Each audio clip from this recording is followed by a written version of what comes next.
নমস্কার বন্ধুরা, আমি সন্তু মানুষের রান্নাঘরে তোমাদের সবাইকে স্বাগত। তো আজকে নতুন রেসিপি দেখাচ্ছি।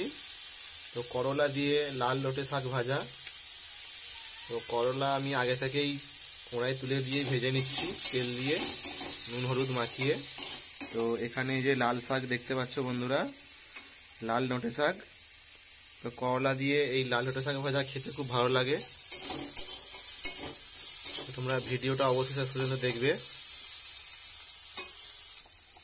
করলাগুলো ভাজা হয়ে এসছে, আর খানিকটা ভেজে আমি তুলে নেব। তুলে নিলেও হবে, দিয়ে এর মধ্যে শাক দিয়ে দিলেও হবে।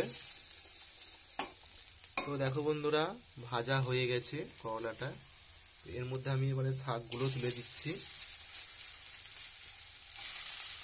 লাল শাকটা, তো শাকটা তুলে দিয়ে ভালো করে নেড়ে ডিশ চাপা দিয়ে দেবো সেদ্ধ হওয়ার জন্যে।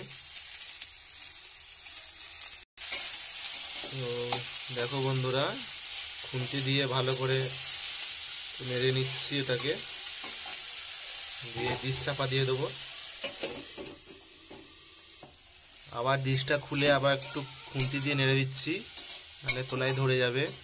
এরকম করে মাঝে মাঝে ডিশ চাপিয়ে ঢাকা দিয়ে আবার নেড়ে দেবো। আবার ডিশটা খুলে দিয়ে আবার নেড়ে নিচ্ছি।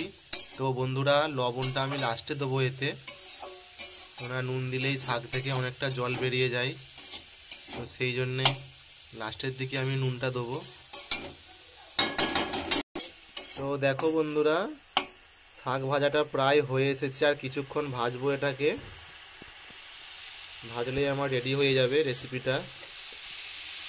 তো এতে স্বাদ মতো এবার লবণ দিয়ে দিচ্ছি। তো বন্ধুরা, এবার শাক ভাজাটা হয়ে গেছে, এবার নামিয়ে নেব। দেখো বন্ধুরা, একটা বাটিতে আমি ঢেলে নিয়েছি।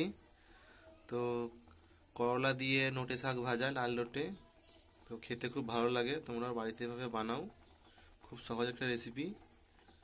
তো ভিডিওটা অবশ্যই সাবস্ক্রাইব করে দিও, লাইক করো, শেয়ার করো, কমেন্ট করো। তো ভিডিওটি এখানেই শেষ করলাম।